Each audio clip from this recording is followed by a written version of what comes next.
I know these teeth.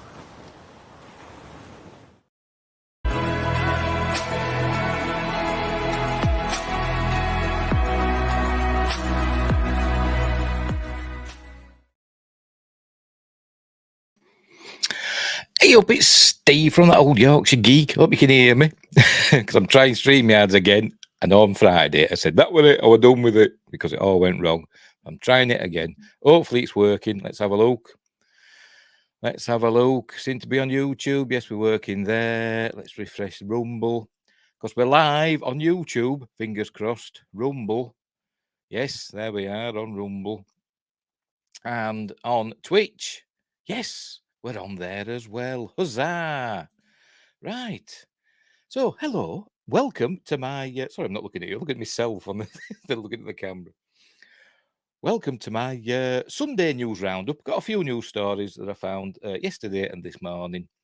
So we'll just go through them. If anybody wants to join in, send me a message through my email, thatoldyorkshiregeek@hotmail.com, I think. Try it.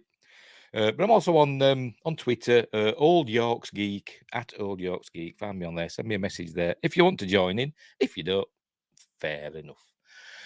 Right, so let's have a look at this news, shall we? I'm going to have to sort this out, aren't I? There we go. Make myself titchy. And let's get this up. By the way, this is a meme I found today, and I thought it was appropriate for me. There we go. Me remembering movie quotes. Also, me trying to remember someone's name the second they tell me. You know what I'm like with names. I'm always forgetting them. Because I'm hopeless. Anyway, by the way, put it on comments. Right, there we go. So there we go. So I just thought that was amusing and appropriate for me. So anyway, let's move on to the proper story. Right, first up, we've got Doctor Who. Are you ready? Hang on. There we go. We've got Doctor Who. This is from the Hollywood Reporter. As usual, links for all these stories are in the description down below or wherever they show them. And don't forget, like and subscribe, share the videos, drop a comment, hit the notification bell if you're subscribed already. I'm also, as I said, I'm on Rumble right now, live. I'm also on Twitch, live now. Huzzah. Don't put a comment on those, by the way, because I can't keep an eye on everything. It's just me. But I'm also on those live right now. I'll also be on Spotify and Amazon Music Podcasts and Google Podcasts. But that'll be later. That's not live. You can also find me on Facebook, Instagram, and Twitter. Links are in the descriptions of those, as I've linked my 2 books. Might as well plug them. Hang on, let's go back big again. There we go. Mercury Rapids, light-hearted sci-fi action adventure. Quite a thick tome. It's actually 3 books in one. I wrote a trilogy and then decided to stick them all together. A Silent Predator, a short horror novella. You can see the difference. A short horror novella about big cats roaming about northern England. But thankfully, not, what were it, bear-cat badgers. I had a dream last night that a bear-cat badger were in my back garden and jumped up at the kitchen window trying to get in, and it was massive, and it were all drooling fangs and everything. I was scared. It was cool, but wacky. Right, off we go. Where were we? Right, here we go. Doctor Who trailer reveals episode titles for 60th anniversary specials with David Tennant, Catherine Tate, and other people. Neil Patrick Harris and Yasmin Finney's characters also make appearances in the new teaser video. By the way, this was during Eurovision, which I didn't watch. I started watching it, but I got fed up after about 4 songs because some of them were just the same songs repeated over and over again. It wasn't very good, and I used to watch Eurovision all the time. Not all the time, but every year, religiously. I just liked it. I liked the spectacle, and some of the songs were good, particularly Lordy, way back when they won it. But this year's wasn't very good, and I don't think Britain did very well in it this year, did we? Or the UK, should I say? But never mind. Sweden won again. Spoilers. A newly released Doctor Who trailer teases just what David Tennant and Catherine Tate are up against in the 60th anniversary special episodes. Let's make sure we know comments. No, right. Tennant returns to the popular BBC and Disney Plus series. Remember, it's coming on to Disney Plus, isn't it? Overseas, in the UK, it's going to be on the BBC, regular TV, and the iPlayer. Series, Disney Plus series, as the 14th Doctor is the 10th Doctor. Just why don't they just admit is just the 10th Doctor again? Alongside Tate, reprising her role as Donna Noble. In the 41-second video, Neil Patrick Harris's unknown character is seen dancing with Tennant at one point, as well as Yasmin Finney appears in another clip. The titles for the 3 upcoming specials were also unveiled in the trailer, including The Star Beast, While Blue Yonder, and The Giggle. Why did I have it in my head that there were supposed to be 4 episodes? Must be a Mandela effect. The titles are just the beginning of the Doctor's biggest adventure yet, showrunner Russell T Davies said. Autumn is coming with 3 hours of danger, donna, and disaster about to be unleashed. A bit of alliteration there from Davis. Do you get it? It was also previously announced that Jacqueline King and Carl Collins will be returning to reprise their roles as Sylvia Noble and Sean Temple, respectively, in the specials, as well as Ruth Madeley was introduced as Shirley Ann Bingham. The special episodes will celebrate the anniversary of the show, which was created in 1963 and then revived in 2005 with Tennant, who previously starred in Doctor Who for 5 years. Coming back to the TARDIS. I thought they were going to say revived in 2005 with Tennant, but it wasn't, was it? It was revived with Christopher Eccleston. Anyway, coming back to the TARDIS as the Time Lord, the episodes are set to air in November 2023. Following the special, Ncuti Gatwa will star as the 15th Doctor in season 14, along with his companion Millie Gibson as Ruby Sunday. Ruby Sunday. That season is likely to hit screens in 2024, but fans may see Gatwa's Doctor sooner after he made a quick appearance in the previously released teaser for the anniversary specials. Watch the latest trailer below. We won't watch it because we'll probably get a copyright strike in the BBC. But it's there if you want to watch it. So there we go. That's it. We'll see what happens. I'm not building my hopes up, to be completely honest. I'm not. But you never know. Right. Let's move on. Right. I've got a snotty nose. That's what I've got. Anyway. Right, the next article. Just while I'm just sorting things out. Here we go. Superman Legacy audition process gears up as James Gunn dives into the search to find the next Clark Kent, Lois Lane, and Lex Luthor. Go away. And there's James Gunn. With the Guardians of the Galaxy Volume 3 set to take the top spot for the second straight weekend at the box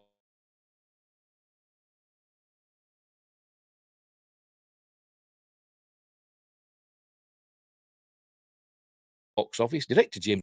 Are we back? It went off on my screen for a second then. Tell you.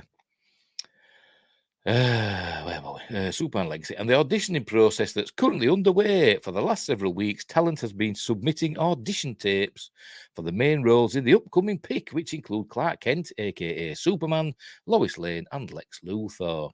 Speaking of alliteration. While Gunn has only just begun watching the tapes now that press for Guardians 3 is behind him, some of the names in the mix for Kent include Nicholas Hoult, who we recently saw in Renfield, but has previously been in Marvel in the rebooted X-Men. He played the Beast, didn't he? Is it the Beast? Is that what they call him? I can't remember what they call him now. I think about the blue fella. David Corenswet, who I've never heard of, Jacob Elordi, who I don't know, and Andrew Richardson, who I also don't know, are among the actors in mix for the Superman role. I don't know. You've got to have somebody a bit buff, haven't you? You can't have just some skinny bloke. I mean,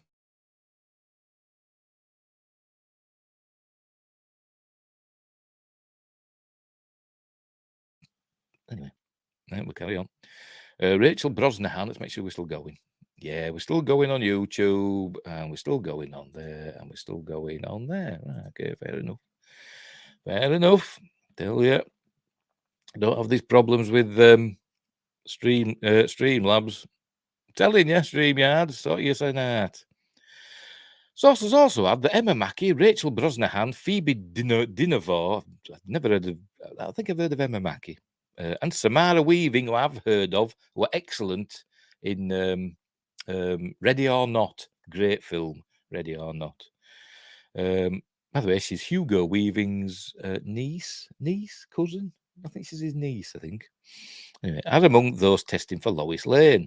The last of the test were submitted on May the 4th, and insiders with talent involved in auditioning have been told that the plan is for Gunn to watch every tape, and a decision isn't expected for some time. But still, it seems we are gaining some traction at finding out in the next couple of months who wrote this, who will land these highly coveted roles. Tell you, proofreaders, they're a thing of the past.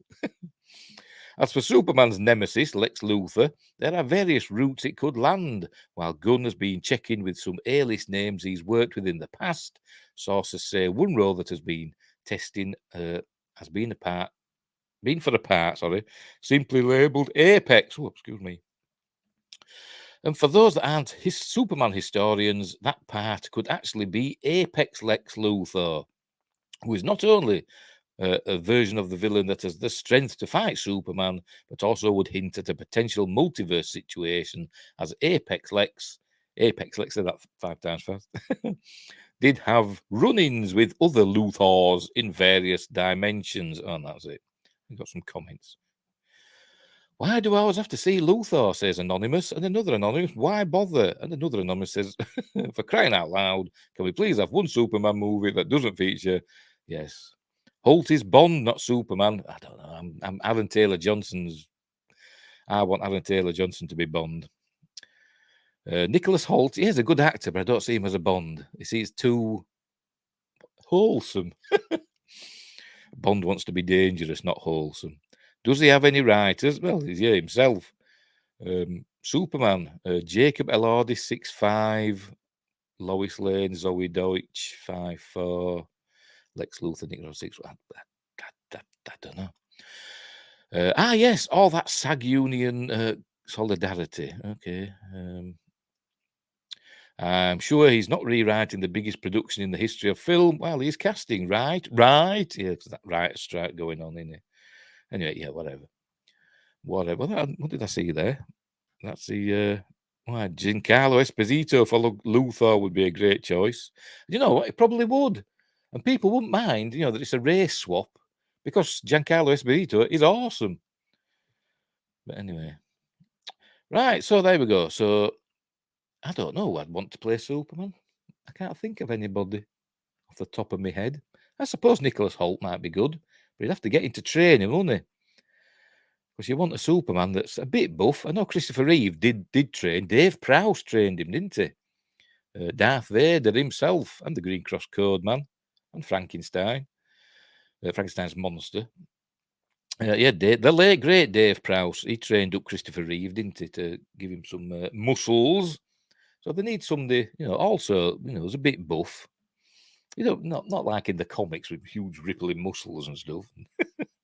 An 80 million inch chest. But somebody who looks the part, that's what we want. But anyway, right, so we'll move on. So there we go, that's interesting. We shall move on. So let me get rid of that. Oh, I'm pressing the wrong bloody buttons again. Do it every time.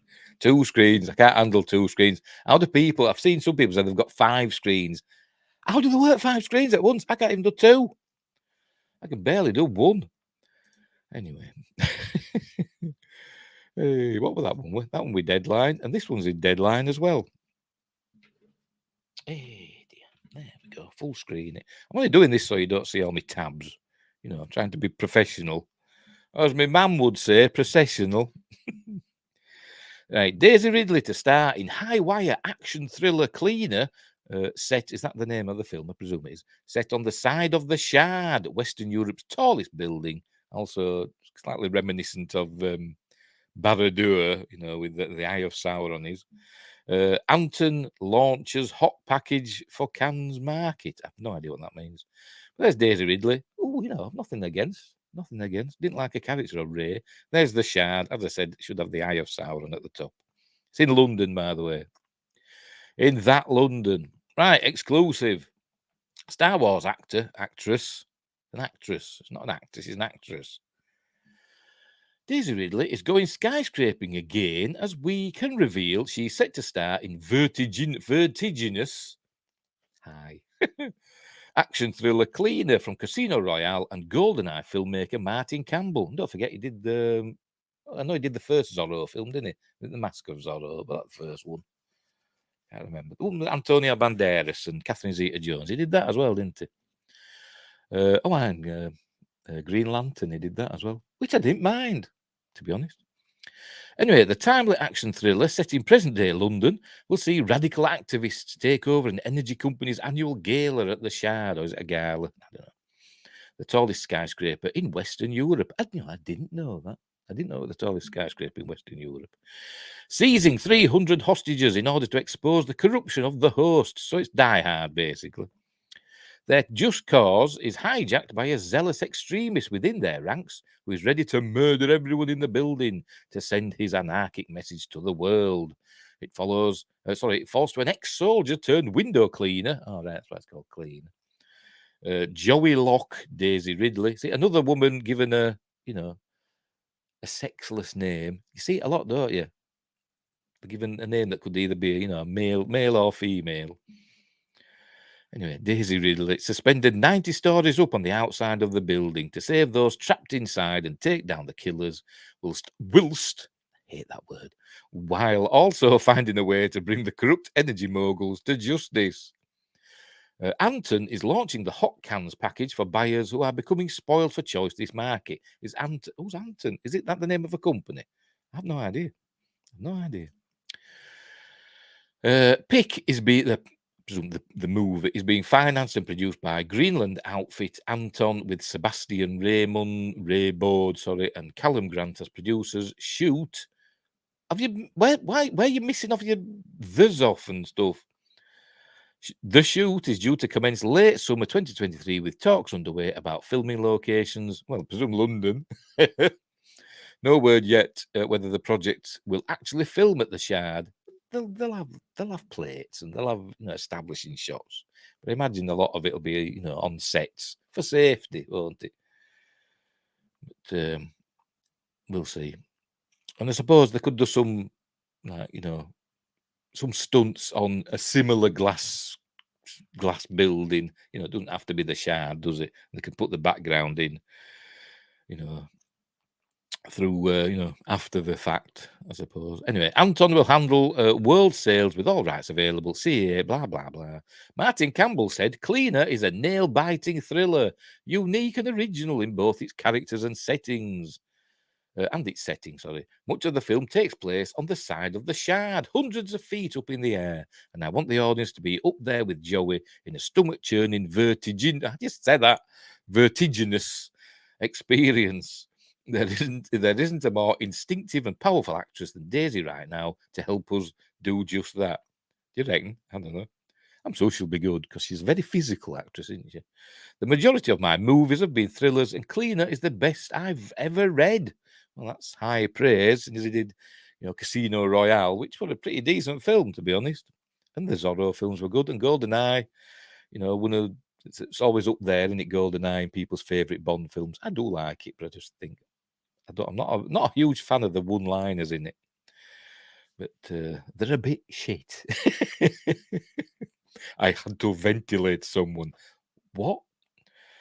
Anyway, producer Sebastian Raybould, commented, "It has always been the intention to make European action thrillers that are sophisticated. I've been to Leeds. Provocative and fun at the same time. Independent films from our region with heart and identity, but which also provide a unique and accessible proposition for contemporary audiences globally." That would be a corporate speak, wouldn't it? With Martin and Daisy taking lead and the script that is so unpredictable and authentic, we have everything we need to do just that. Ridley recently completed the noir thriller Magpie, based on a story she developed. And she will next be seen in The Marsh King's Daughter and Young Woman and the Sea. As recently confirmed, Ridley will also be reprising her role as Rey in one of the Star Wars New Jedi Order movies, with Stephen Knight writing and Charmin Obey-Chinoy directing. We will see. We will see about that. That's not set in stone, in my opinion. As we previously revealed, Anton will also be in Cannes with Arnold Schwarzenegger film, or with the Arnold Schwarzenegger film, Breakout, directed by Scott Waugh. The slate, I don't know. The slate also includes 33 from Niels Arden Oplov, which will star Mark Strong and Paula Beer, and then Ridley Daisy's representatives and Martin Campbell's representatives. There we go. We've got some comments. Let's have a look. I wonder if this is based on the script with a similar premise that was going to star Jackie Chan. Well, I don't know. It's not an original concept, I suppose, is it? We've had Die Hard, haven't we? We've also had people hanging on the outsides of buildings, haven't we? Tom Cruise in Dubai in that Mission Impossible film. Was it 4 or 5? I can't remember. Who wrote Cleaner? An AI? Yes, probably. Die Hard in a skyscraper. Yeah, and other people saying, I can't wait. I bet it's going to be good because Martin Campbell's a jolly good director.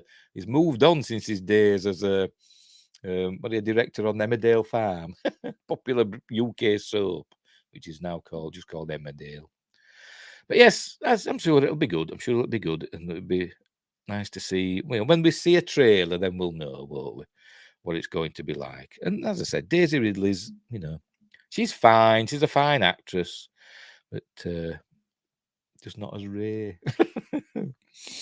But I didn't mind. Rey. Right, let's move on before I tie myself in knots. Right, here we go. Next up, we've got a Star Trek story next. I do believe. Here we go. Right, there we go.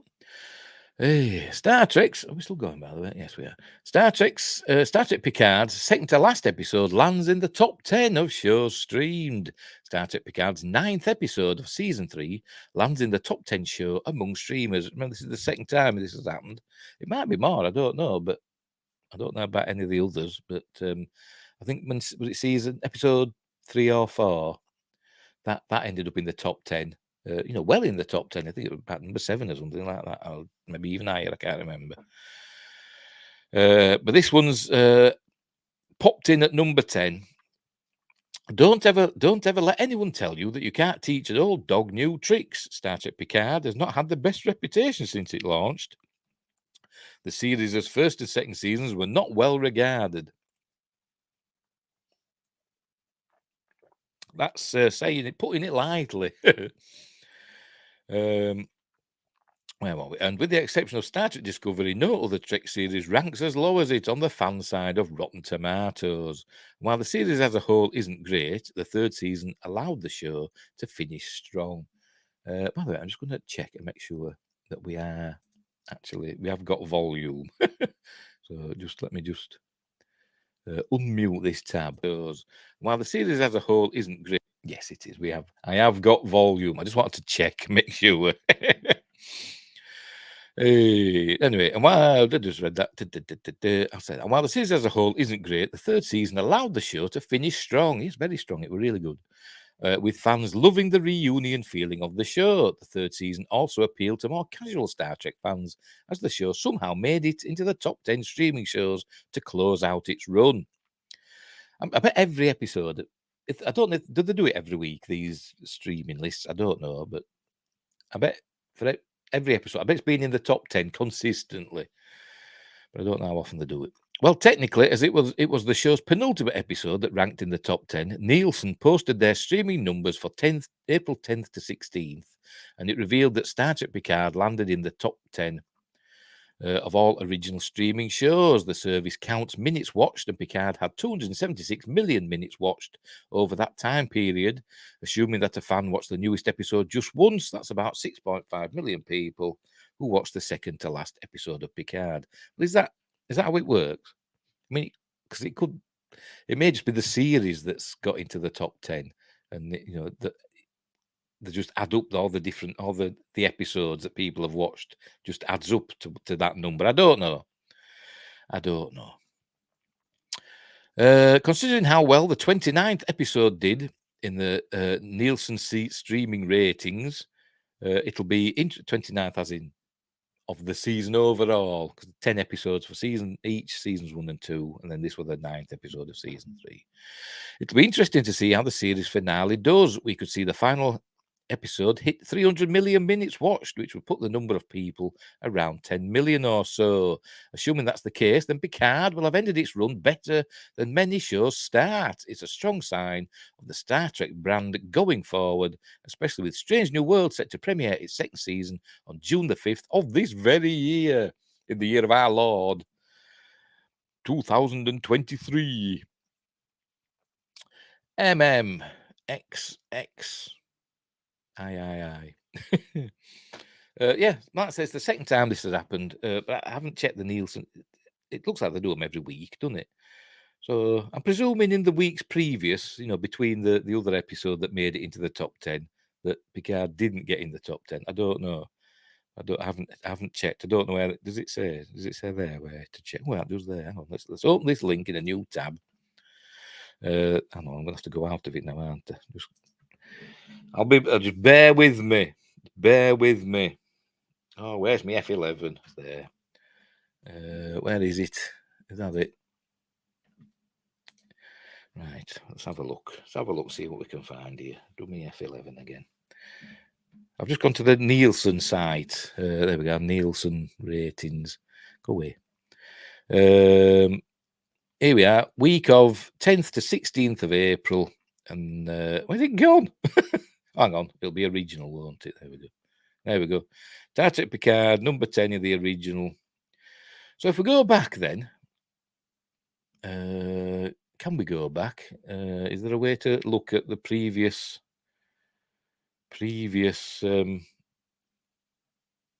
figures? I don't know. Is there a way?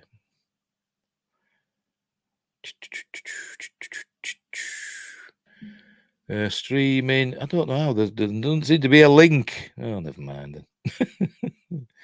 Never mind. Streaming persons 2+ total minutes viewed. Yeah. I don't know how to check the previous week. Oh, now we calculate that. No, that doesn't. That doesn't help, does it? View by demographic.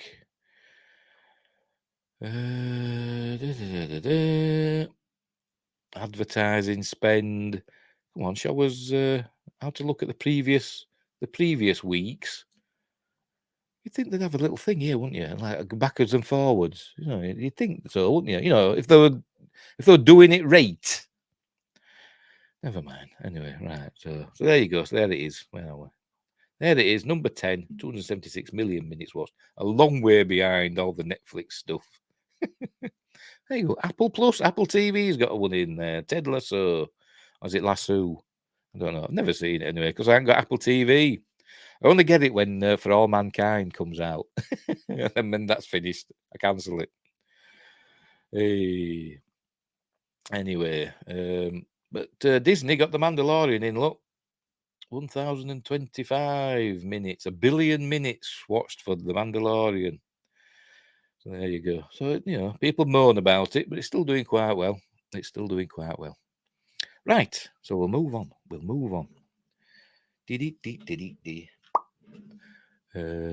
What's next? But yes, Star Trek, hashtag Star Trek Legacy. If Picard's doing this well, because as far as I know, no other new Trek shows have made it into the top 10 Nielsen ratings. Discovery hasn't done it. Strange New Worlds hasn't done it, as far as I know. And the animated ones haven't done it. Picard's the first. So give us, hashtag Star Trek Legacy. That's what we wanted. We don't want this Starfleet Academy. We don't want that. We don't want it. As I've said, bring it into the 25th century. Bring it, contemporary with Picard. Then it might be interesting, but we don't want it in the 32nd century or 31st, whatever they're in. Don't care. Right. Next up, we're on Star Wars now. We're on Star Wars now with Screen Rant. They've been writing articles as usual, 20 gazillion articles a day. George Lucas discarded Jedi Origins might become canon in new Star Wars movie. George Lucas's original name and idea for the Jedi Order may be explored in James Mangold's upcoming Dawn of the Jedi film, if it happens. And there's the Jedi Temple, and there's George. By the way, I like his beard. Might have noticed I've had a shave. I've had a shave today. It's not as long. It was getting a bit long with my beard, and it was starting to curl over at the bottom. And I thought, shall I get some of those weights that Vikings have to make me just straighten my beard? I thought, no, I'll just cut the bugger off. So I've trimmed it. Right. George Lucas's original plans for the Jedi, the concept of the Jedi Bendu, could be incorporated into James Mangold's upcoming Star Wars movie, if it happens. George Lucas has a reputation as a visionary world builder, but the Star Wars galaxy didn't emerge instantly in his mind.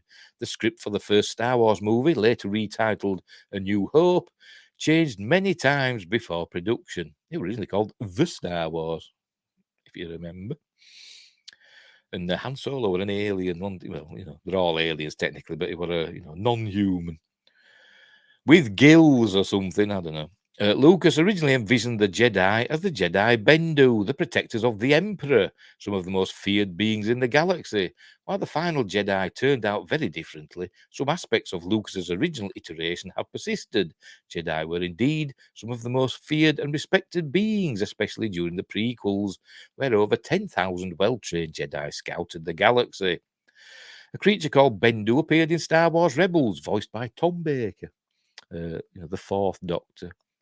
Helping Jedi Kanan Jarrus reconnect to the Force after he was blinded by Darth Maul. Well, blinded by Maul. They weren't Darth Maul at the time, was it? And there he is. There's the Bendu, some weird creature.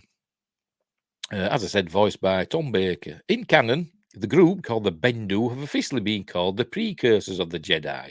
The precise relationship between the Bendu and the creature seen in Star Wars Rebels is unclear, but he likely exemplifies their philosophy, considering himself neither light nor dark, but rather an agent of balance.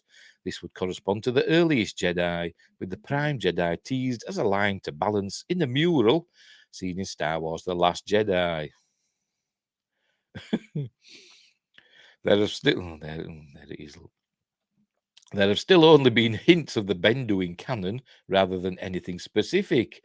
They appear to have influenced Coruscant, with the fifth and final day of the Coruscant week called Bendu Day after them. Seriously, I don't know. I'll take your word for it. How about Bendu Day? However, it hasn't been explored how or if the Bendu influenced the creation of the Jedi Order. It is only known that they predate them. This leaves the door open for the Bendu to be explored in upcoming Star Wars titles. I think this is just another example of Screen Rant, just, letting their mind, having a stream of consciousness, basically, and just putting things to paper, pardon me, so to speak, rather than anything they've heard. They do that a lot, don't they? But we'll carry on. James Mangold's upcoming Star Wars movie is set at the dawn of the Jedi Order, envisioned as the story of their formation. If the Bendu really are precursors of the Jedi, then it makes sense that their connection to the Jedi will be dealt with there. This may also indicate whether the Prime Jedi really did follow the Bendu in embracing the in-between of the Force, both the dark and the light sides, or if the Jedi were always aligned with the light side of the Force. What about, I can't remember the names. We saw them in Clone Wars when Anakin and Ahsoka and them went to that planet where there were the brother and sister and the father. They were supposed to be the Force, weren't they? I don't know. It would be exciting to see Lucas's original name for the Jedi incorporated into their origins. What's more, an appearance of the Bendu in Mangold's Jedi Origins movie could indicate Lucasfilm has more planned for them in the future, perhaps even for their return in Dave Filoni's movie set during the Mandalorian era. Either way, bringing the Bendu back into Star Wars isn't just a callback to George Lucas, but it will also help bring more context to the formation of the Jedi Order. You've no chance. They're not going to use it. They're not going to use it. If Dave Filoni might do, because it was his thing, wasn't it? the Bendu appeared in Star Wars Rebels, which was a Dave Filoni thing, wasn't it? So there's a chance of that. But if anybody else is doing it, no chance. Unless Dave Filoni's, helps out with it or whatever, is used as a advisor. But no, I think it's just Screen Rant, just let's say splurging things out onto the screen just for content. Don't see me doing that. Right, what we got next? Sticking with Star Wars. There's quite a few Star Wars ones actually today, for some reason. Right. Speaking of splurging things out for content, let me go full screen again. There we go. I recently had a little bit of a discussion online. It might have been during my Friday night appointment with Thea. I was talking about films that people love that I don't like. For instance, The Princess Bride, which I've never got through. I've tried watching it more than once, and I've not got very far and turned it off. But that were a lot of years ago. And also The Goonies, which I don't like. My son loves it. Everybody loves The Goonies except me. I've seen it once all the way through. Didn't like it. What else? There's others as well. Time Bandits. I'm not a huge fan of Time Bandits. People love that as well. But I'm thinking I might start doing trying to watch them again. Maybe doing a what they call it, a watch party or whatever, or just doing a review, watching it and doing a review that way. Watching Princess Bride, Goonies, Time Bandits, and any others I can think of that people love but I don't. So that's the thought. That's just a thought I've been having for future stuff down the line. We will see. I'll have probably forgotten about this till tomorrow, but I thought I'll say it, and then it's here for posterity, and then I can be reminded. Right, where were we? Right, here we go. From comicbook.com. Star Wars, Dave Filoni addresses more of Ahmed Best's Kelleran Beck, which is a cool name. I must admit, I do like that name. It rolls off the tongue, doesn't it? Kelleran Beck in future stories. After nearly 2 decades since playing Jar Jar Binks in the Star Wars prequels, Ahmed Best returned to the galaxy far, far away. Here we go, drinking game, cold coffee. Oh, I should have a bottle of water. I should be like Shane on the podcast guys. He recently did his first time his solo show on I think it was Saturday. Was it Saturday morning? Or was it Friday morning? Friday morning, wasn't it? And he had 2 drinks on the go. He had a big cup of coffee and a thing of what, and he was giving it all that. I should do that, shouldn't I? Love him. Bless him. Anyway, after New Galaxy Far, Far Away, as Kelleran Beck, a Jedi Master who made his canonical debut in Season 3 of The Mandalorian, with filmmaker Dave Filoni teasing that the figure could have future appearances. So he's a filmmaker now, not just a showrunner. Best first debuted the character in a non-canonical web series, Star Wars Jedi Temple Challenge, though The Mandalorian confirmed that he helped rescue Grogu from Order 66, paving the way for events that followed in the series. Given that these events unfolded years before the New Republic, it's unclear if Kelleran Beck would appear in another flashback or if he would appear in this timeline. It's always a possibility, Filoni shared with Entertainment Weekly's Dagobah Dispatch podcast. We love Ahmed. He did such a great job. It was a real thrill for us to get him involved. And it was good. I enjoyed that bit. I don't know what point it had, to be honest, other than it just being a flashback and they could show it. But he did well. And he showed he's got the moves and stuff for him to be a Jedi. Because, not many people liked Jar Jar Binks. But Ahmed Best is fine, I didn't have anything against the actor. The character was terrible, wasn't it? Blame George Lucas for that. He wrote him. Anyway, with how little audiences have known about Grogu, aka Baby Yoda, this flashback I hate. I'm learning. I'm growing to loathe Grogu / Baby Yoda. I just wish he'd grow up, start talking. But they're stretching it out, aren't they? Merchandise. This flashback scene provided important details about his history, yet still left plenty of room to explore more elements of this sequence. According to Filoni, the idea to incorporate Best's Beck came relatively early in the development process. We talked with him about it, Filoni pointed out. I thought it was Jon Favreau's show. Not anymore. Not anymore. We talked with him about it, Filoni pointed out. We come up with these ideas and we think who might work with it. We make sure before we get too far to bring them in into the process. So it's not just like, here's who you're going to play. It's like, what do you think of this? We want you to be this person. What are your thoughts on it? We try to make it a real collaboration and think it's really key to the success of it. Best has had a complicated history with the Star Wars franchise, to say the least, as his Jar Jar was a beloved character among younger audiences, yet hated by many older fans. It is fair enough. I suppose George was thinking this when he wrote him, because George's always said Star Wars is for kids, but it ain't.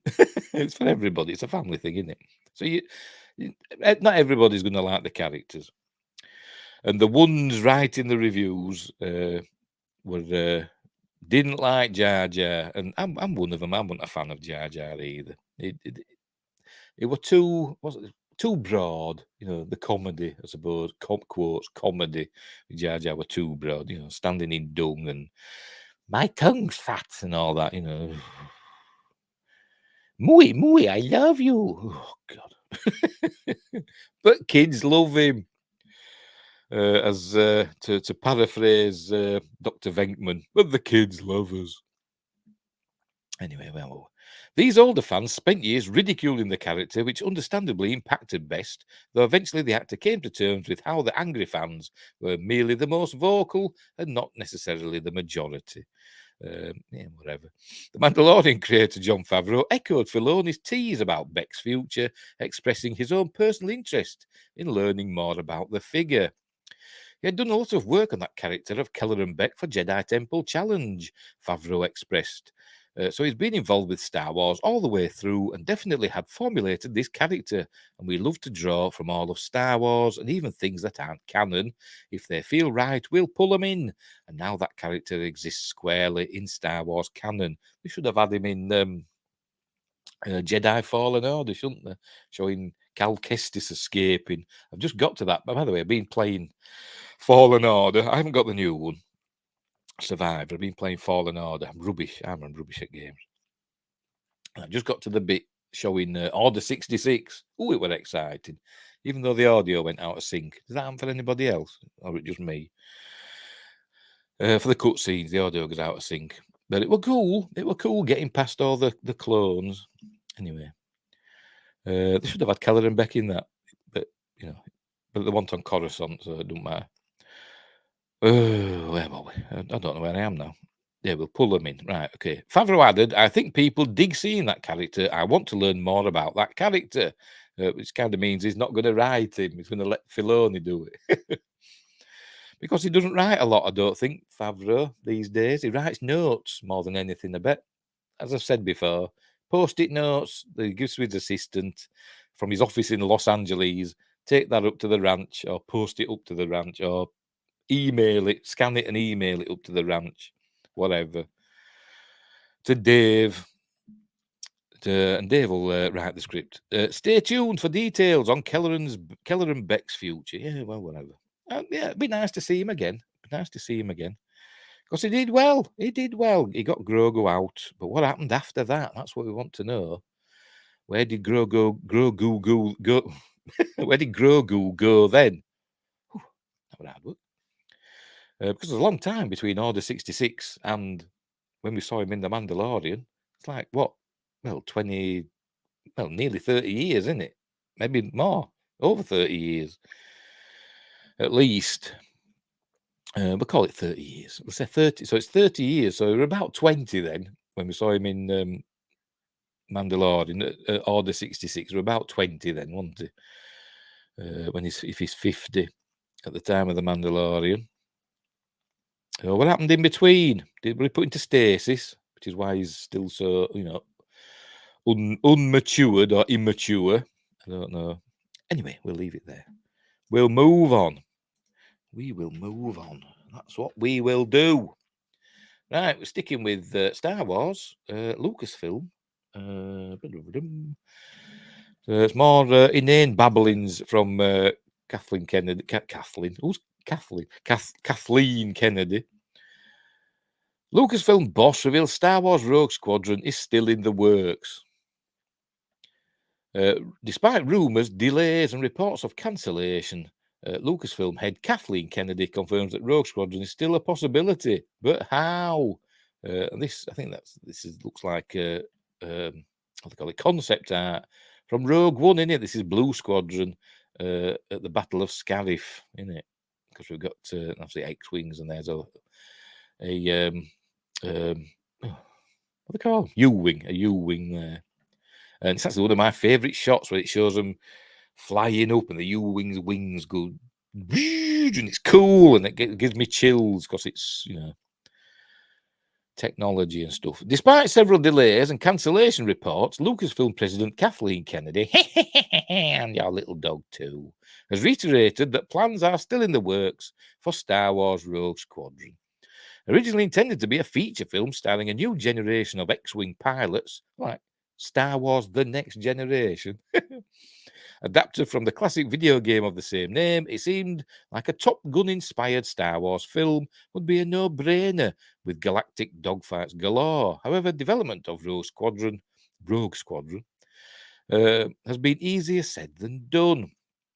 I mean, they even had Patty Jenkins do a special teaser for it, didn't they? With the roller skating towards an actual X-wing on the tarmac and sticking the helmet on and stuff, and saying how important fighter pilots are to her because her dad was a fighter pilot or whatever. And then it got taken away, didn't it? Despite its removal from Lucasfilm's release schedule back in March, Kathleen Kennedy has given some updates in an interview with Empire magazine regarding Rogue Squadron, a potential movie from Last Jedi director Rian Johnson and Taika Waititi's, I spelt it wrong, untitled Star Wars film. That's what she said. Ryan and I talk all the time. Yeah, I'm sure you do. He just keeps getting more and more successful. Is that your word for it? And it keeps moving things back further and further. He's only doing his Netflix films, isn't it? His Glass Onion, whatever the hell they're called, which I've not seen. Knives Out on it, and then there were Glass Onion, weren't there? He's only doing them, but he got loads of money, didn't it? So is that what she means by successful? He got loads of money off Netflix. One day we'll figure this out, and Taika is working away. And he won't get mad at me for saying this slow. What working away slow? Is that what you're talking about? I don't know. Well, he's been busy. He's been linked, hasn't he, with something popular. I can't remember. People be saying, oh, yeah, he could be good at that. A remake, and I can't remember what it was. Anyway, never mind. It might get mentioned here. We've got a couple of acts. We need a third, and a Lando series is still on the books. And Rogue Squadron, the Patty Jenkins movie that was announced in 2020 that seemingly nixed, that's not her saying that, is still on the books. We just want them to be great. They're not on the books. She's like Screen. She's like an embodiment of Screen Rant. She's just bleh, saying stuff. Although Lucasfilm did a surprising 180 for the Star Wars Celebration 2023 by announcing 3 new Star Wars films focusing on the Dawn of the Jedi, a Mandalorian movie, and a movie set after the sequels with Rey starting a new Jedi Order, it's exciting to hear that those prior films are still in development. No, they're not. Still on the books or in the books doesn't mean they're in development. Especially Rogue Squadron, which seemed to be the furthest along. I think bringing post-it notes up again. I think Kathleen Kennedy thinks if it's written, the title's written on a post-it note and it's on her fridge or on a whiteboard in her office, and then it's still on the books. That's what that means. As I said, well, I don't know, but as I am saying, Patty Jenkins's film were announced during Star Wars Celebration many years ago, it seems, and that never happened, did it? Even though she says it's still on the books, but it's not going to happen. As we say, will Rogue Squadron never happen, and how? This new update is very encouraging for Rogue Squadron. especially paired with Kennedy's prior comments with IGN in April, where she confirmed the story was still being discussed, albeit with new considerations about it potentially turning into a series rather than a full feature. While they're up, no, it's not happening. Disney's tightening its purse strings, so it's not going to happen. And a lot of these films that have been announced, they're not going to happen because Disney, it needs to save money. It does. So they're going to be stopping work on a lot of things. I think this Acolyte thing will get nixed. We might have a pilot, which may even be released on Disney Plus, maybe as a, if it's feature length, they could show that on Disney Plus as a standalone film, but as a series, I'm still not convinced that's going to happen. The Acolyte, and then what else have we got? Skeleton Crew, that could get shortened. I mean, they've already shortened Andor, haven't they? That was supposed to be 5 seasons, with each season being a year, heading towards Rogue One. But then they've decided, no, it's just going to have 2 seasons, and the remaining 4 years are going to be compressed into 3-episode arcs in the same series for each year. Anyway, I forgot where I am now. While there are pros and cons to both, a series does have the potential to provide longer form narratives with greater room to develop a tight-knit group of X-Wing pilots. However, one would hope that quality wouldn't be sacrificed with a transition away from the big screen. Quality's not always been an issue. Well, an issue, a priority these days, is it? Quality. Visual quality, yeah, but writing quality, not so much. One thing that has yet to be clarified is whether Patty Jenkins is still attached to direct Rogue Squadron. Although she was featured in the promo video back when the film was first announced in 2020, there's been no word about Jenkins' involvement since the director's update in December of 2022. To that end, one has to wonder, excuse me, to that end, one has to wonder whether she'd even be interested in directing a series rather than a full feature, as Kennedy has suggested. I don't think she would. She's an Oscar-winning director, isn't she? She's not going to, get a demotion to a streaming series. At any rate, because they can be a bit snobby, can't they? These Hollywood types. At any rate, it's nice to learn that there's still hope for Rogue Squadron, even if it might be a while before audiences actually get to see the project in whatever form it takes, whether it's a series or a full movie. The prospect of a Star Wars story dedicated to rebellion pilots is too exciting to pass up. Here's hoping Lucasfilm remains committed to making Rogue Squadron happen in the near future. No, it's not going to happen. I don't think it's going to happen. And even if it did, I think they'd change the title. Because we've had Rogue One, and people will be thinking, oh, is this a sequel to Rogue One, Rogue Squadron? The normies, that's what they'll be thinking. So they'll probably change the title as well. But anyway, I don't think it's going to happen. I don't. So there. So, no. Before we move on, let's make sure we're still going. We're still going? Yeah, we're still going there. And we're still going, no live chats on Rumble, but we're still going there. And I'm still going on Twitch. And I don't know if there's any chats there. I don't know how that works. Twitch baffles me. It does. And have I any messages on Twitter? No. I'll refresh that just to make sure. No. Nobody wants to talk to me. Right, where were we? Next up. This one, Star Trek next. Right, here we go. Star Trek has no plans to deepfake beloved characters back to life yet. And there's a shot from Trials and Tribulations, the Deep Space Nine episode, which used footage from Trouble with Tribbles, the classic episode. There's obviously William Shatner as Captain James Tiberius Kirk on the Enterprise, the original Enterprise. And there's Leonard Nimoy as Mr. Commander Spock. And then in the background, we've got Captain Benjamin Sisko and Lieutenant Jadzia Dax. Or is she Lieutenant Commander by this time? Yes, she is, because Worf's in it, isn't he? So, and there was the same rank. Yes, because Worf's in this episode. So she's Lieutenant Commander Dax, but she's She's playing a lieutenant, and I think he's actually maybe playing an ensign, or is he playing a lieutenant? I can't remember how many stripes he's got. Because remember the stripes.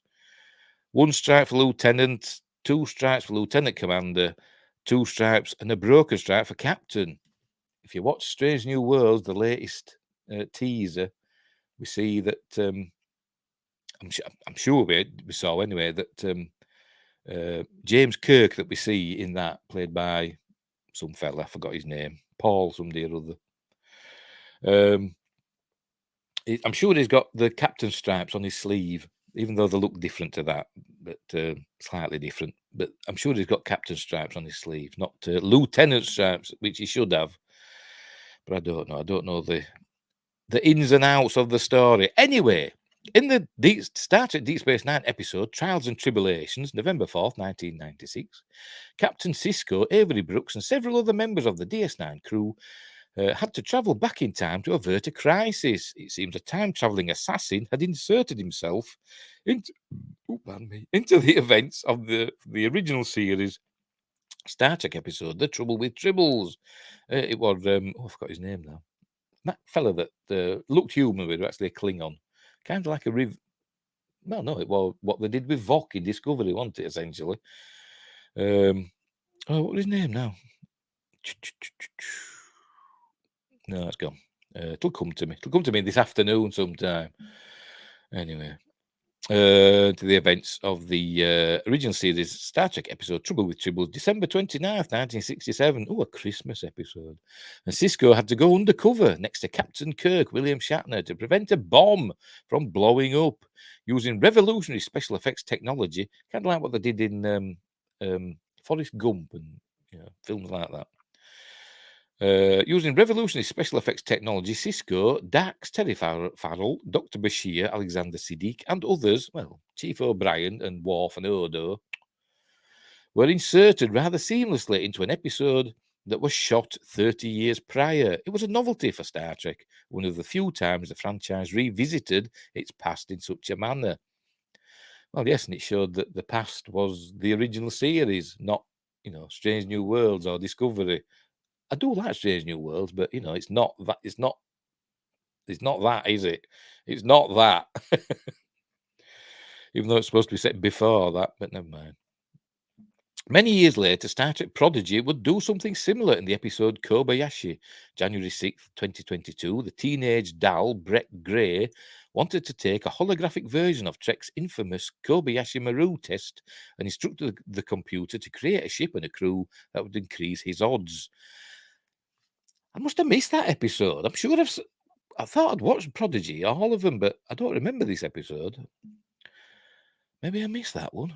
Anyway, and instructed the computer to create a ship and a crew that would increase his odds. Because Prodigy is animated, Dal was able to interact with Dr. Beverly Crusher, Gates McFadden, as well as Odo, Spock, Uhura, and Scotty. Rennie Auberginois, Leonard Nimoy, Nichelle Nichols, and James Doohan, all realised through posthumous stock audio. They operated from the bridge of the Enterprise D. To date, these episodes have been the closest Trek has come to incorporating actors who weren't on set. Speaking to SFX magazine via Games Radar, Star Trek executive producer Akiva Goldsman admitted that while other major entertainment franchises have been using advanced effects to animate dead actors for newer projects, Trek will not be doing it anytime soon, probably.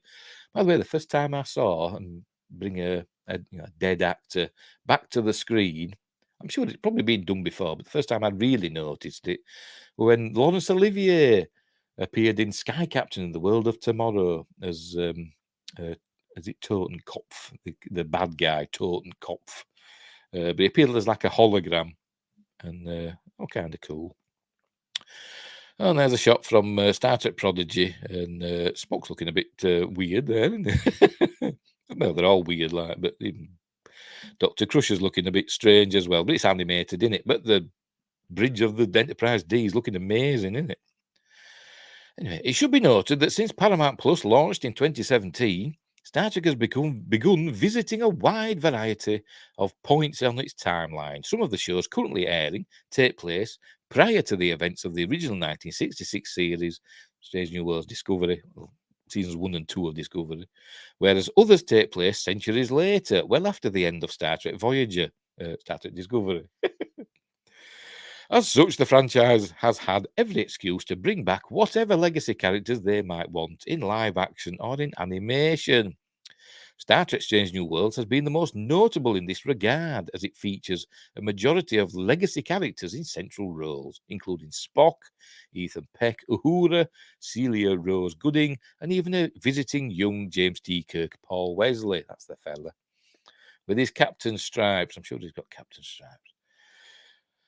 Anyway, know that these characters are all played by new actors and are not being recreated via CGI. You know why? Because I think they're going to redo the original series at some point.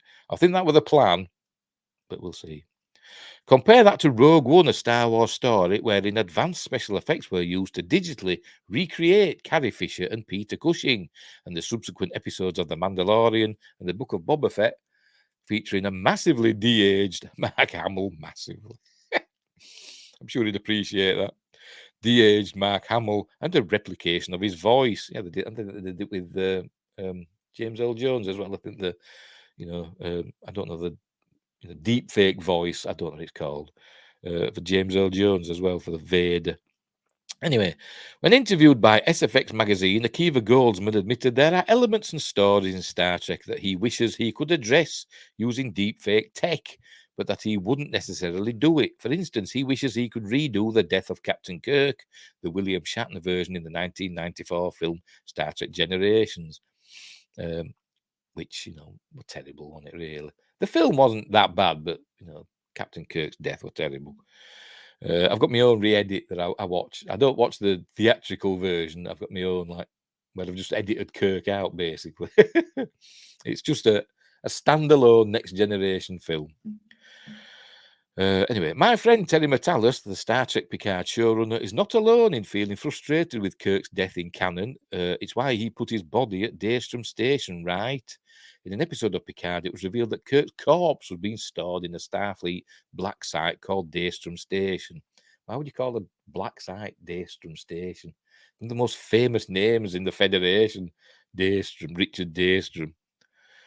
You call it something, unassuming, wouldn't you? Like Area 51 or S4. So we called it S5, Station 5.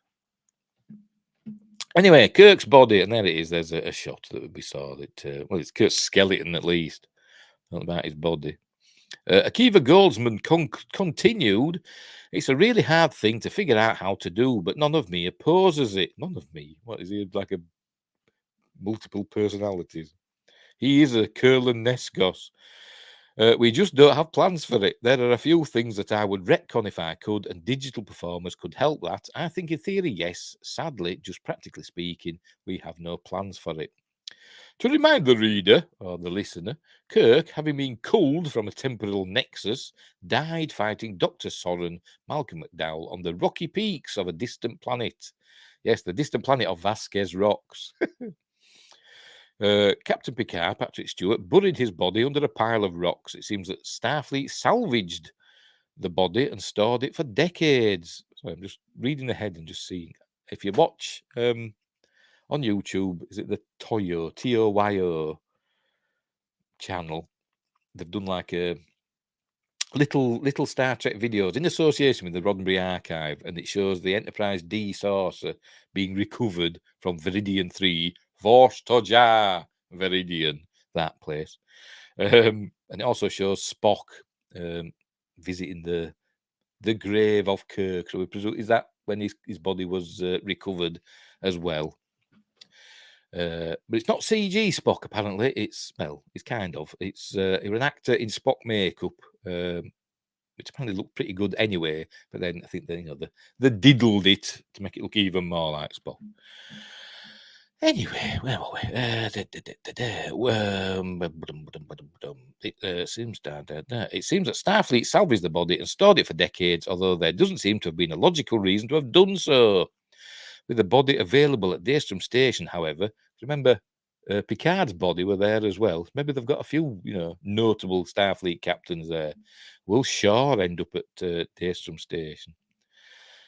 With the body available at Daystrom Station, however, the Star Trek showrunners have given them an organic excuse to resurrect the character, perhaps via cloning or through android golems.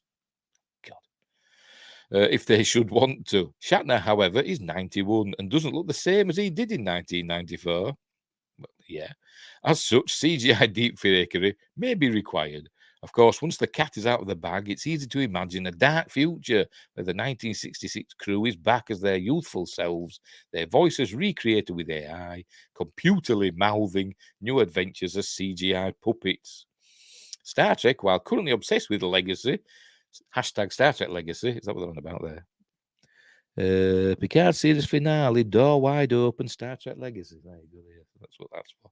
That link is also very good about expanding its parameters and boldly going to new places. Perhaps cooler heads will prevail and deepfakes will not be needed. No, they're not. Don't bring back an old character, please. Make us fall in love with a new one.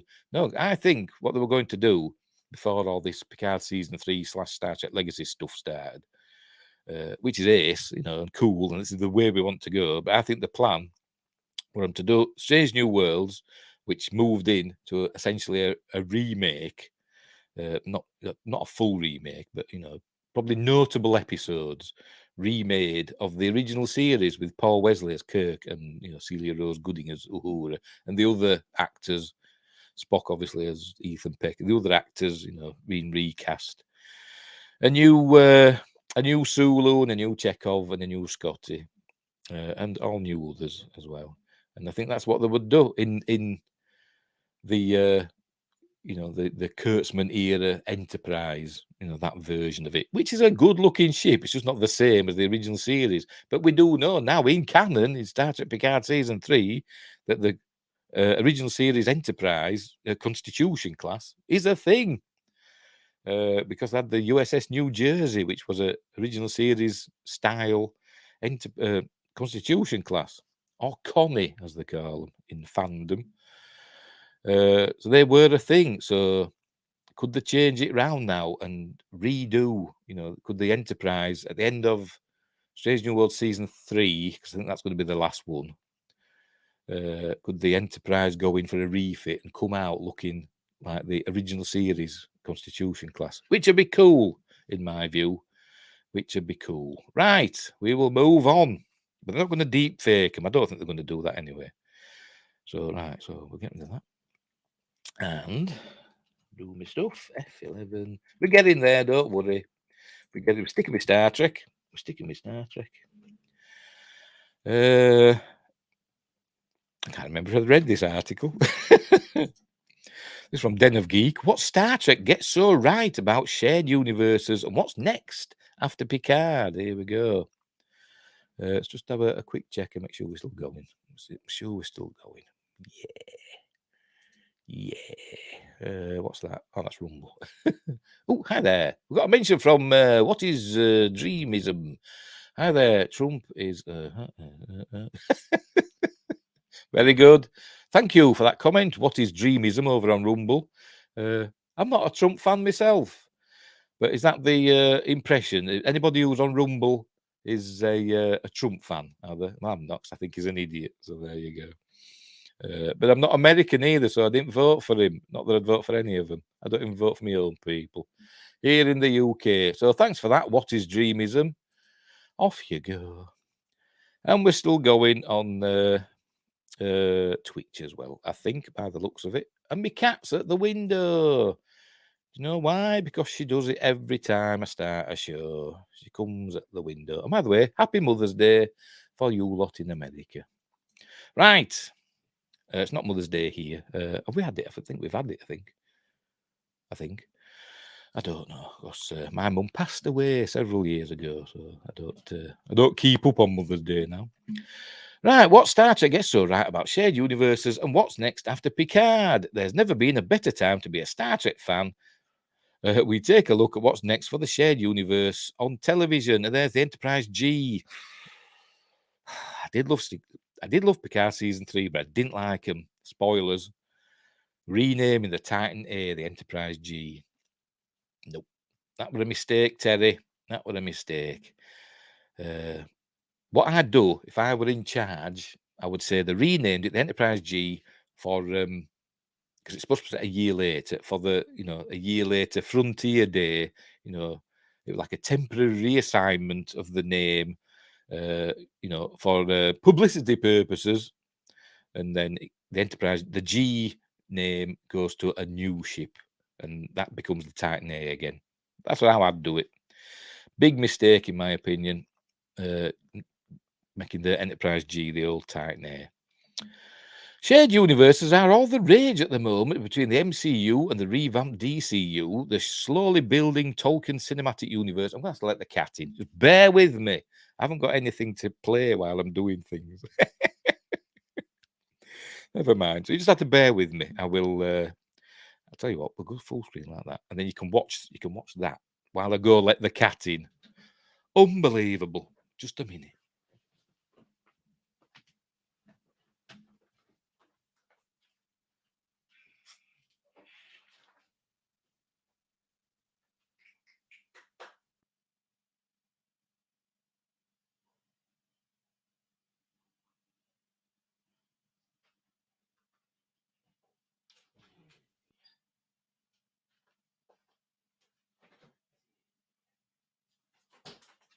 I'm coming.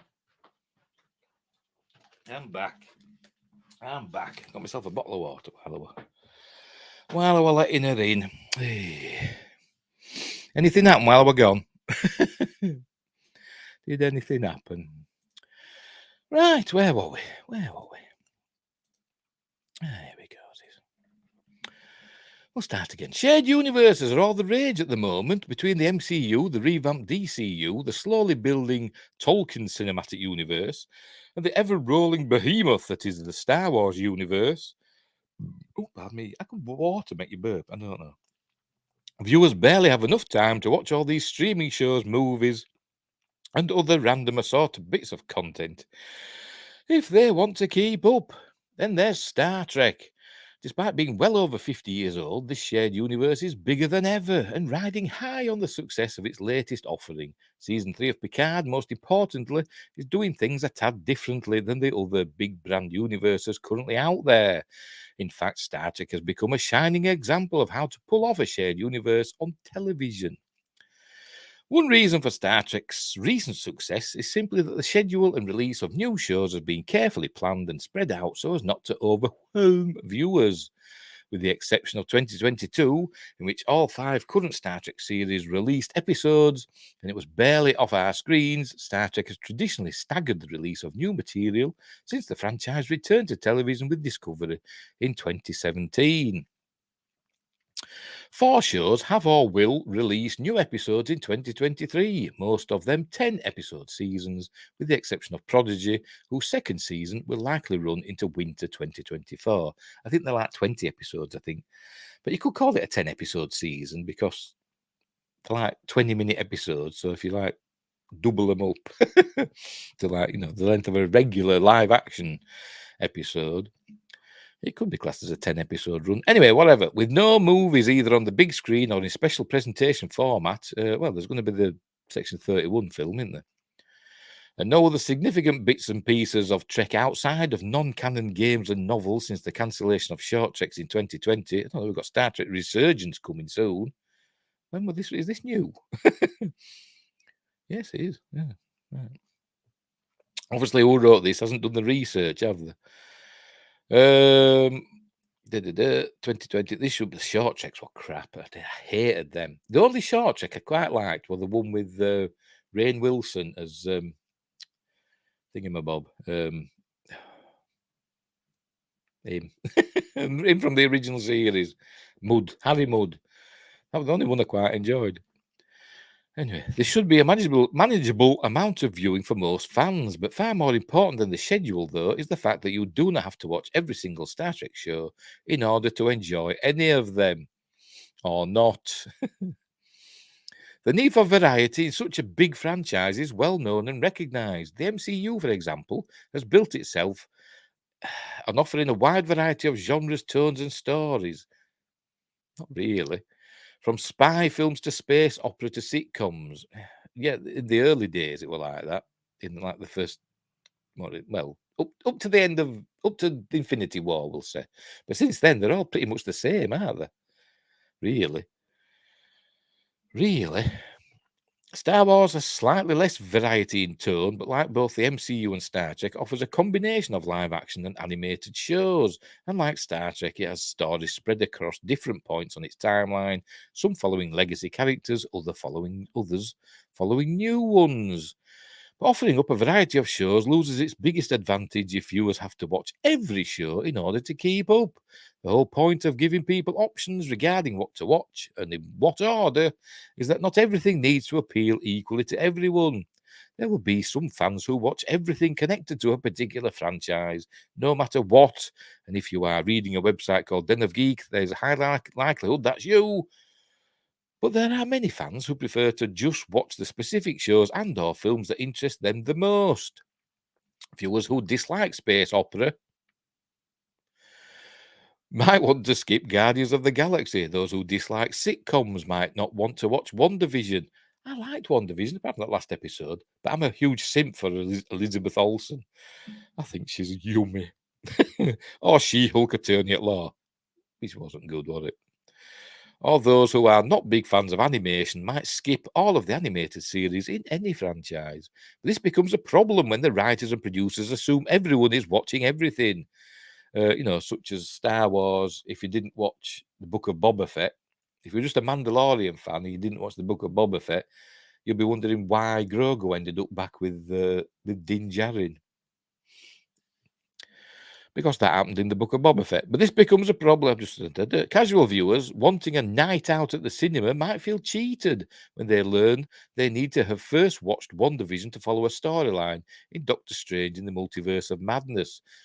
But it turns out that when they were writing Doctor Strange Mom, the writers they hadn't actually seen WandaVision because I think it's still in production. That they were in production at the same time, so they didn't really know what were going on. I think they'll probably just give them the odd note, of what were happening in WandaVision, but they hadn't seen it, so they didn't really know what were going on. So they just did the best to try and fit in what happened.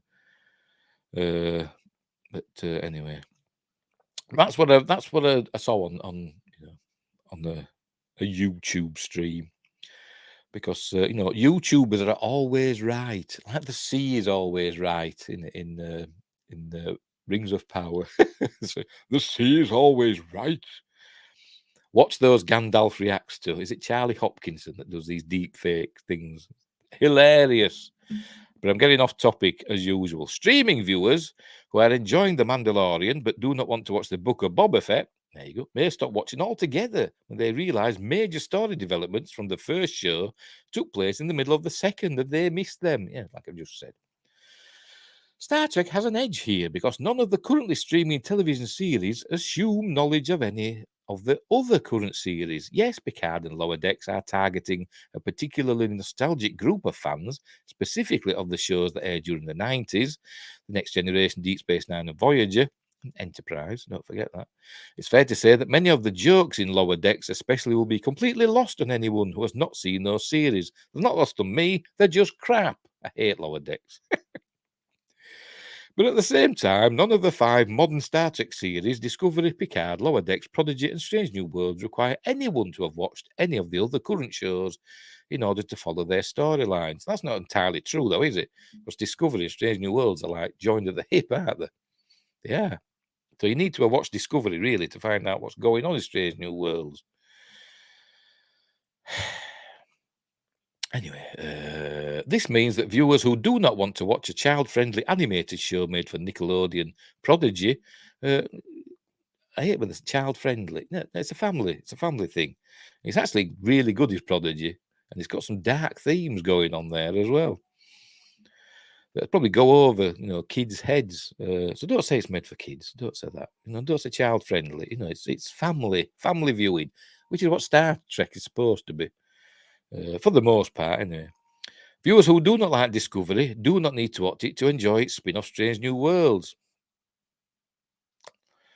I don't know, but the pilot does a great job of explaining the timey-wimey Captain Pike conundrum on its own. I don't know, but there's other things as well. with other things. But I suppose, yeah, you don't have to have seen it, and I suppose a bit of research, and you'd be up to the mark. Anyway, and viewers who just want new stories and crews do not have to watch Picard. There are no Star Trek films being made at the moment. Section 31. But the most recent 3 took place in an entirely different universe altogether. They took place in an entirely different universe. Airplane joke. If anyone does make any more, they might not be quite that disconnected, but they seem unlikely to be required viewing for any of the shows. How is this article gone for? Bloody hell, no, it's not that long. Come on, where are we? Oh, I've gone too far. I'm all the way back to the beginning. Where are we? I've lost my place now. Where are we? Any of the show? There we go. If there's one major flaw in the current setup, it is that some current Star Trek series are not spread far enough apart from each other on the timeline and can end up affecting each other in negative ways. Story-wise, the biggest issue is spoilers. Strange New Worlds and Discovery are far enough removed from the others not to be affected. I don't know. But we have already seen some of this problem come up with Picard and Prodigy. Because you've got to remember, Strange New Worlds is supposed to lead into the original series. So, you could have spoilers there. As I said, I think they're basically ignoring the original series. We have already seen some of this problem come with Picard and Prodigy. The latter has already been spoiled by the former because Admiral Janeway, Kate Mulgrew, has been mentioned multiple times across Picard in the present tense. In Prodigy, which is set nearly 20 years earlier, Admiral Janeway is trying to find her erstwhile first officer, now Captain Chakotay, who has managed to lose first a ship and then himself in the Delta Quadrant for the second time. Chakotay has become trapped in the future. Will Admiral Janeway find him there only to become trapped herself? Will she die in the attempt? I guess not, because she's referenced several times 2 decades later. It's not really a spoiler, though, is it? It's just saying that she's still around. So, but we assume she's not going to die, no? She's a major character. She's not a red shirt, is she? I know Picard died, but they brought him back straight away, didn't they? It's just as important to ensure that viewers who do not want to watch everything can do so without being spoiled, as it is to ensure that those who do not watch everything can still follow the story. Lower Decks starts in 2380, Prodigy starts in 2383, and Picard's first season starts in 2399. If all 3 followed entirely separate characters, this might not be a problem at all. But both Prodigy and Picard feature legacy characters in main roles, and Lower Decks features some of those same characters in recurring roles, primarily Captain Riker. But even though this collection excuse me, of 24th century set shows does reveal a kink, technically Picard's in the 25th century now, but I won't do the Buck Rogers theme. But even though this collection of 24th century set shows does reveal a kink in Star Trek's approach to its TV timeline, these series are also finally giving long-time fans the things they've wanted most.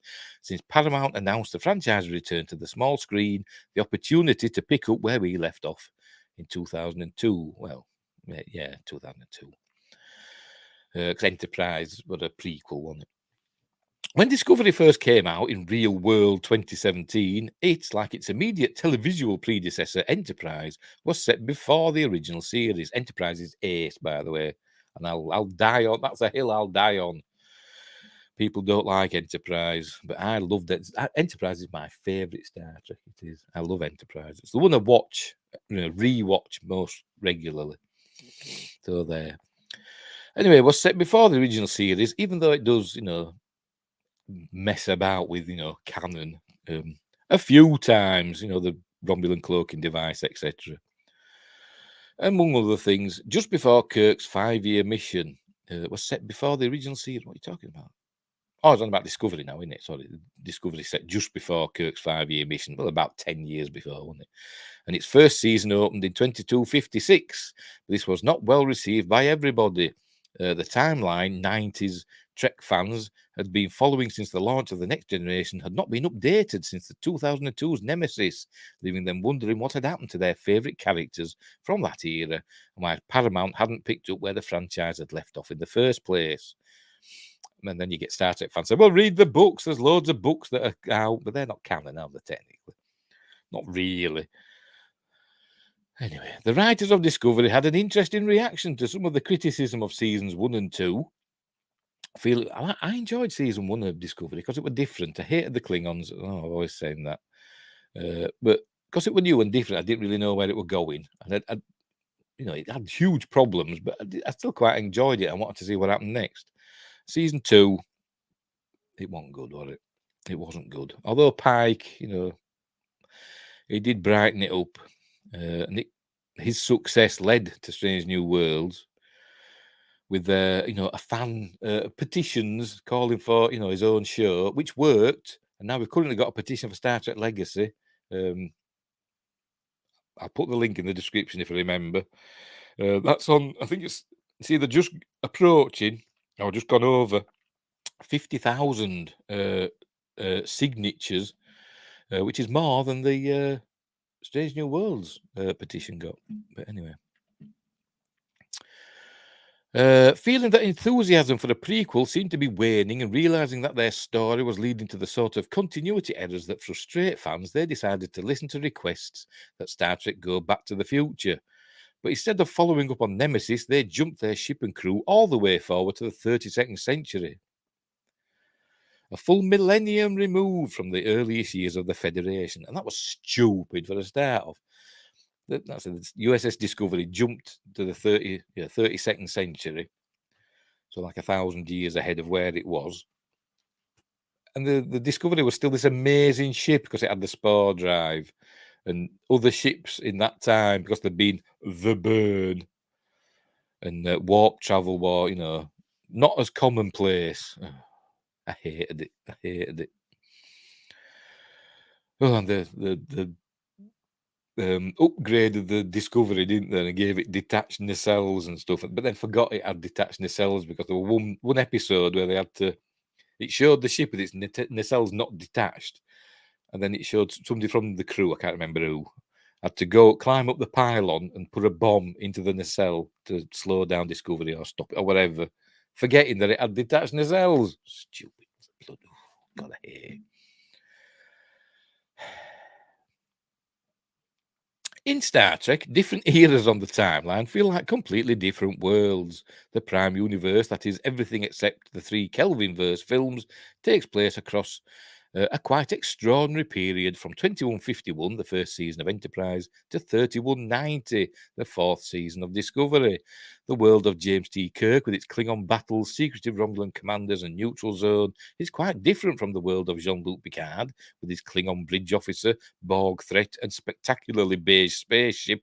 Oi, Enterprise D's ace. The 32nd century setting of Discovery post-burn, with a much diminished Federation and a renamed Vulcan. Oh, and also keep mixing up. They can't decide that the Federation and Starfleet are 2 separate entities. They keep mixing them up. And the renamed Vulcan, is just barely recognizable as the same fictional universe as the rest of Star Trek, and Earth's not even in the Federation when they arrive. For new fans, that can be a really good thing. You can pretty much jump in whichever era of Trek you want. But for long-time fans, there is an issue here. As Picard showrunner Terry Matalas himself has said, of the beginning of the 25th century, where Picard finishes, I always view it as the present day in Star Trek for me. It's where we all left off. Exactly. That's, if you're following Star Trek, we're like following on from the Next Generation in real time, if you know what I mean. So we should be in the 25th century now. It's like 2000 AD with Judge Dredd. Judge Dredd's carrying on in real time, isn't it? It started off in the year 2099 or whatever, in when 2000 AD started, Judge Dredd, and it's now well on in 30, 40 years after that, isn't it? Judge Dredd's an old man. Ish.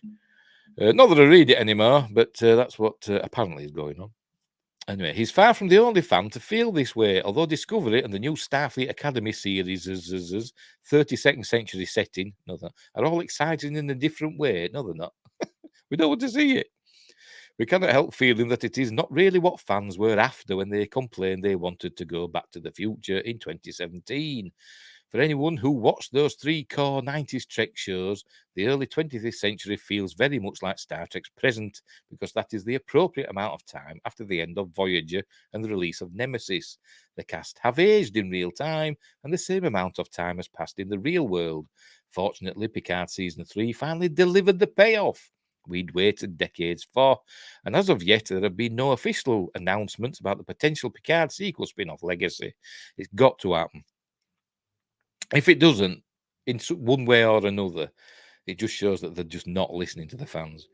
Even though a mid-credits scene in the final episode teased it, well, that was just something he put in, didn't he? Did Terry Metalis. None of this means we want to see the cancellation of any of the current shows. No. Discovery's already been cancelled, or it's run its course, more really. Strange New Worlds is just beautiful and has only just got going. I think that's just got 3 seasons.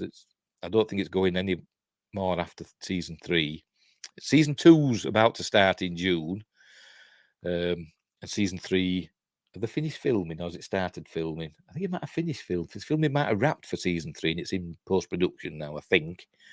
And I think that's it for Strange New Worlds. I think they're just planned for 3 seasons. But I could be wrong. But I enjoy Strange New Worlds, even though it's, it messes with canon. For some reason, I enjoy it. Apart from the final episode of season 1, which I hated. Anyway, and as a prequel series, it is really doing its own thing. Anyway, yes, like I said. But as I said, I think they're going to redo the original series. I think that was the plan. After season 3 of Discovery, they're going to go into the original series. Maybe just call it Star Trek. I don't know. But I'll call it Star Trek: The 5-Year Mission or something like that. And just do that with Paul Wesley as Captain Kirk. Redo the original series. Maybe remake some classic episodes, maybe, or just tell new stories in between, that happened in the original series. Stuff we didn't see, they could say. Anyway, that's my theory. But never mind. The new Starfleet Academy series will be very good news for fans of Discovery. Yeah, of the fans of Discovery, I'm sure there are. And presumably will exist its own little world off in the very far-flung future. Say that 5 times fast. Far-flung future. Lower Decks and Prodigy are both great. Well, Prodigy is. Lower Decks isn't. Bloody awful. We very much hope they will continue to be renewed for as long as their writers and showrunners want to keep making them. We are keeping all our fingers and toes crossed, though, that Legacy will eventually be more than just a cool pitch, a bunch of tweets, and a fan petition. They could have put a link for it, couldn't they? You want to go out again now, aren't you? Me cat again, causing a trouble. I can see you.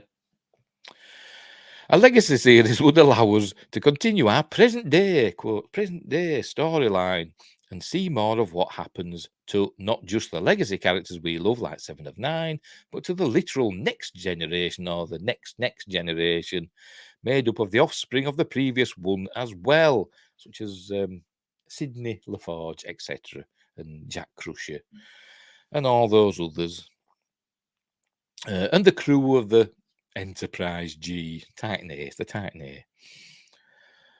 We would also tentatively suggest that when the day comes that Lower Decks and Prodigy do reach their natural end, perhaps the powers that be at Paramount might consider greenlighting another show in that same early 25th century time period, but with fresh new characters, a show that could carry on some of the same stories and themes, but in new ways and through new people like Deep Space Nine and Voyager did when they followed on for the next generation. If nothing else, it would save us a heck of a headache from trying to keep all these different timelines straight.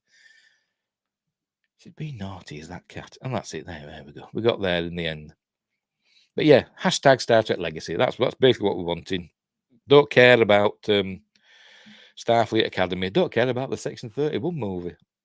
Michelle Yeoh's ace, and love her, but I don't care about a Section 31 movie. Don't want to see it. And I don't want to see Starfleet Academy. Never wanted to see Starfleet Academy. Even when they were on about it in the 90s, I still didn't want to see it then either. I want to see proper people going out. No, not proper people. Officers going out exploring the galaxy and doing cool things. Not a bunch of whining kids. Right, we'll move on.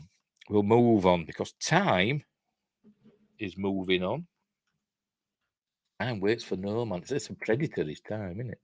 Right, we're back with Star Wars. Here we go. Just check, make sure we're still going. Make sure I've no messages on Twitter. Right, before. Hang on, have I put that on? No, I haven't. Right. And make sure I've no emails. Navik. Up to date. No, I have no emails. Just checking. Right, where were we? Where were we? Just check that. Oh, right. Okay, we're off again. Add to stream. There we go. Han Solo's cut Revenge of the Sith role explained. During the production of Star Wars Episode 3, Revenge of the Sith, George Lucas considered a Han Solo cameo that was ultimately cut from the movie, thank God. Due to their nature as prequels, Star Wars Episode 1, The Phantom Menace, Attack of the Clones and Revenge of the Sith, all include many tie-ins to the original Star Wars trilogy, from the overall explanation of Anakin Skywalker's fall to the dark side to the birth of Luke and Leia. George Lucas's second Star Wars trilogy set up many of the plot elements of his first. One element that Lucas considered connecting to the original trilogy was Han Solo himself. Since Disney's acquisition of Lucasfilm, Han Solo's origins have gone in a different direction, with projects like Solo, a Star Wars story. Notably, Han Solo being made shorter. I'm sure that Han Solo's supposed to be like a 6-footer, isn't he? At least a 6-footer. 5'11", let's say. But in Solo, a Star Wars story, he's 5'7", and that's in like official, these Canon Dorling Kindersley books that tell you all about stuff. 5'7". That's I'm a short ass, and that's how tall I am. Anyway, I'm sure it's 5'7". I might be 5'9". Anyway, that being said, Lucas initially intended for Han to make an appearance, not Han to make an appearance in Revenge of the Sith, a decision the creator of Star Wars ultimately decided against. As per the book, The Star Wars Archives, Episode 1 to 3, 1999 to 2005, written by Paul Duncan, Han Solo was initially part of the storyline that took place on Kashyyyk during Revenge of the Sith. In the book, Duncan mentions the elements of Han's backstory that Lucas initially envisioned in 1977 that has since changed under Disney's leadership. Quote. Let's have a drink of water before I continue. Right, where were we? During your story conference with Lee Brackett in November 77, you tell how Han had been orphaned on the Wookiee planet, been raised by Wookiees and befriended Chewbacca. You resuscitated that idea for Episode 3, and in the rough draft script, a young Han Solo helped Yoda on Kashyyyk. God, that would have been awful. It was bad enough seeing Chewbacca. To be honest, not that I don't like Chewbacca, but Christ, it's a small galaxy, isn't it? Anyway, as evident by this draft, a young Han would have been shown as living among the Wookiees on Kashyyyk. During Revenge of the Sith, Yoda is sent to Kashyyyk to aid the Wookiees. What of the droid attack on the Wookiees? To aid the Wookiees in a separatist attack. Initially, Han would have been stated to have lived among the Wookiees from a young age and grew up alongside Chewbacca. In this plan, Han would then have aided Yoda somehow in the battle against the Separatist army. However, Lucas decided against including this subplot, explaining his reasoning in the book. I rejected it after I read it. I said, "This is stupid." That's never stopped you before, George. I was being a smart aleck, tying things together and being a little too clever for my own good. But, having Chewie there were fine, yeah. Lucas clearly felt that he was trying too hard to tie the events of the prequels into the original trilogy, with the Wookiee attack playing such a minimal role in the movie, including a big legacy character like Han Solo, likely would have detracted from the story at hand. What about Chewbacca? As such, Lucas made a good decision, opting against Han Solo's inclusion in Revenge of the Sith, but he had Chewbacca in. One of the first reasons as to why Lucas made the right choice in cutting Han's Revenge of the Sith role is that it would have made the universe feel smaller, but Chewie were there. Oh, hang on, he's going to say, having too many connections to the original trilogy would have hindered the ability of the prequel films to stand on their own. Relying too much on established Star Wars characters would have made the galaxy feel a lot smaller, as somehow Han was on Kashyyyk at the same time as Yoda during the Clone Wars, and then someday is handed in a proof for this article to his editor, and his editor said, "Yeah, but Chewbacca were there." He's like, "Oh, God's sake, give it here." I put in this paragraph. Chewbacca's appearance makes sense as he's over 200 years old and was raised on Kashyyyk. What's that got to do with that? What's that got to do with anything? You're saying that, Han were raised on Kashyyyk. No matter whether he's 200 years old or 20 years old, or in this case, he'd probably be, I don't know, 15 or whatever, maybe.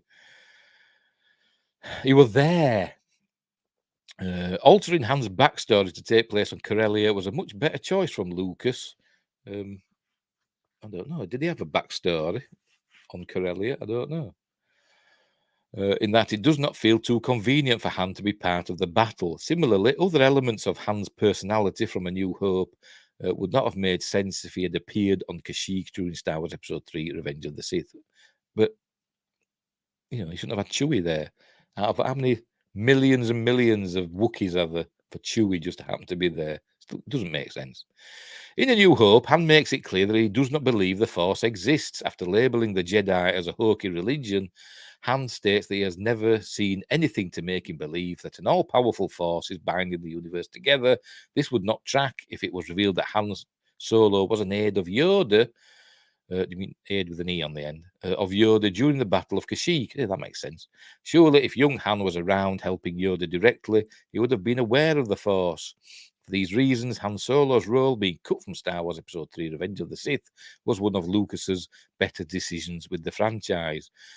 Or you could have had, if you did insist on having him there, I'm glad they didn't, but if you did insist on having him there helping Yoda, he could have learned, maybe he used to believe in the Force, not seeing anything about it in particular, but, he believed the propaganda from the Jedi, and then he saw the Order 66 stuff happening, saw the Jedi getting slaughtered and Yoda barely escaping with his life.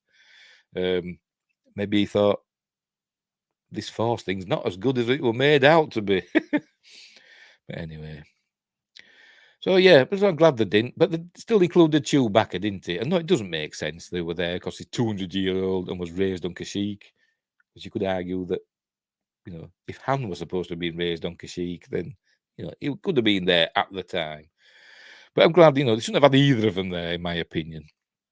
Right. One more story, and it's an and finally. We're nearly done. And then I think my son wants attention. I can hear him moaning upstairs. I heard him walk across the landing. So he'll be, and he's heard me talking, so he's probably, waiting for me to finish. Right, this is an and finally. It's nothing about, movies or Star Wars or Star Trek. It's about big cats. So it may, it leads in to this. Silent Predator, sort of. Right. Here we go. DNA test confirms Black Panthers and other big cats are roaming around the UK countryside. This is from the Wakefield Express, which is a city not far from me. Documentary makers said a recent DNA test has offered definitive proof that Black Panthers and other big cats are roaming the British countryside. And there's a video of a big cat, apparently.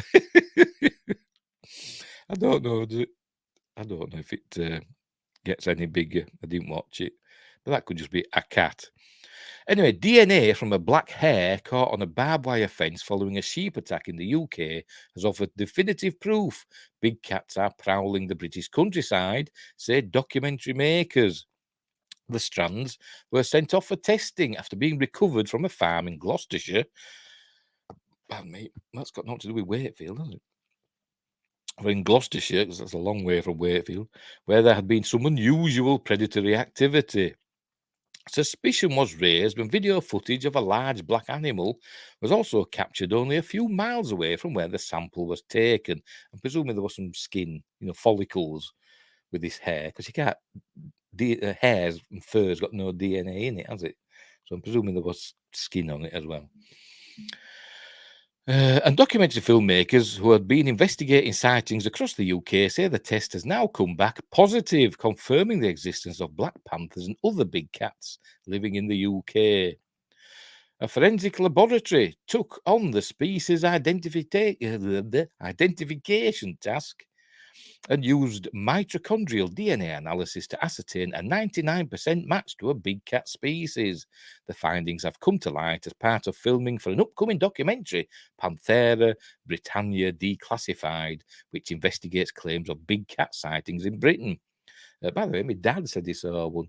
My dad used to live in a village called Cloughton, which is near Scarborough in North Yorkshire, on the North Yorkshire coast. And he says he once saw one. He was out walking his dog, out for a walk or whatever, where he lived in Cloughton. So a big cat, big black cat, he said, just walking across a bridge that goes over this little stream that's near his house, and just sauntering across this massive big black cat. He says it frightened him to death. Anyway, Matthew Everett from Dragonfly Films said the DNA was from hairs caught on a barbed wire fence where there had been some unusual predatory activity. It's taken 5 years for the production team to find such evidence and film its journey from collection to analysis. Oh, we've got a message. Otar Kubi says, let's show that. There we go. Heard the theory they are thinking of releasing wolves in Wales. I've heard that before. I thought it was Scotland, but maybe both. Do you think that's a bit of a mistake? It could be. It could be. It could be a mistake, that. You don't want wolves around that. But we've got big cats anyway, so, 1 or 2 wolves probably won't do much damage. They keep away from people anyway, don't they? Anyway, where were we? People in Gloucestershire and Britain have described what appear to be black leopards for decades. So a leopard DNA result from a black hair sample is unsurprising. This is not the first such DNA result and is unlikely to be the last. There's a great deal of secondary evidence for these cats, such as consistent witness reports, but hard evidence like DNA is hard to get. So the contribution from this documentary is very helpful. I say videos that don't help either, do they? Like this one that's on this. Let's go back up and see if we can get it to play. There we go. I mean, you can't see anything, can you? Are they going to zoom in on it? Let's see if they're zooming in it when we. No, I mean, it could just be a black cat, like my cat, because you've nothing to scale it with, really, have you? It's just a black blob on a green background. It could be any size. It could be a regular size domestic cat, or it could be a black panther, for all we know. Don't know. In the words of the critical drinker, don't know. Anyway, where were we? Where are we? There we go. Such as witness reports. So the contribution for this documentary is very helpful. Collecting such evidence from local people, farmers and landowners is essential. Citizen science like this will hopefully help us learn more about the Bagheera type cats, which may be quietly naturalizing here. Residents of countryside towns across Britain have reported sightings of what appear to be black leopards for decades, such as my dad. Several sightings of a large black cat were reported last year in Gloucestershire, including reports of one on the side of the motorway and another near an airport. Speaking of wolves, I'll put this up again, because I've heard of this, that they're on about bringing wolves back. There'll be bears next, won't it? But I am sure many years ago, I don't know how long will it have been, at least 30 years ago, I was driving around in the middle of the night. I was taking a workmate home, so it was like early hours of the morning, and I were in town. I wasn't in the countryside or anything, so I was in town, and I was just going up a hill, And then as I got near the top of the hill, I am certain I saw a wolf crossing the road. You know, it was just a big dog. It looked like a wolf to me. You know, like wolves have like long legs and, you know, look different to dogs, don't they? Basically, the wolves. This huge wolf just crossed the road in front of us, sauntered across the road, disappeared into some trees, and I'm sure that were a wolf. But anyway, that's my story. So there you go. And it was like white and grey and that sort of colour. Maybe a touch of brown. Couldn't really tell because it was dark and I just saw it in the car headlights. Anyway, residents. We'll start again. Several sightings of a large black cat were reported last year in Gloucestershire, including reports of one on the side of the motorway and another near an airport. The farm where the DNA sample was recovered has had 2 individual sheep kill incidents in 5 years. During that time, there have been regular sightings of cats resembling black leopards in the nearby countryside. See, that looks more like, you know, a panther-like, you know, or it could be a dog for all we know. Couldn't it really? You can't really tell because it's not much detail. I mean, it could be a black Labrador for all we know, because that tail looks a bit shaggy for a panther, doesn't it? But I don't know. The previous sheep carcass at the same farm as the DNA result was assessed for its tooth pits, which are marks on the bones from carnassial teeth of an animal that has fed on the carcass. Tooth pit analysis conducted at the Royal Agricultural University suggests that relatively large carnivores have fed on the carcasses examined because of the impacted bones. And there we are. A forensic laboratory used mitochondrial DNA analysis. That's showing them getting it from the barbed wire fence. And there's a carcass. I presume they're getting molds of the tooth pits. Witnesses commonly describe black panthers they see as healthy and confident, which suggests they grew up in their environment. These cats mainly prey on wild animals like deer. They have been reported pursuing foxes and even mousing and going for ducks, geese, and pigeons. While they can switch to sheep, it seems that they much prefer natural game. Dragonfly Films is currently pursuing broadcast options for Panthera Britannia Declassified, as an earlier version of the film, Panthera Britannia, available on Amazon Prime, Vimeo, and Apple TV. So there we go. Very interesting. I do find that stuff very interesting. It's all Beast of Bodmin Moor and all that kind of stuff, isn't it? But yeah, so there we go. So thanks for that, Otakar Kubi. Apologies if I've mispronounced your name. But thanks for that contribution. But yes, I heard they were planning on releasing Wolves. I thought it was Scotland, but Wales, yeah, could have been that as well. Maybe as well or. Right, we'll leave it there. We will leave it there. So, thanks for watching. I've gone on, haven't I, this week? Nearly 2 hours, crikey. So, thanks for watching. Wherever you are, look after each other. And until next time, I'll see thee.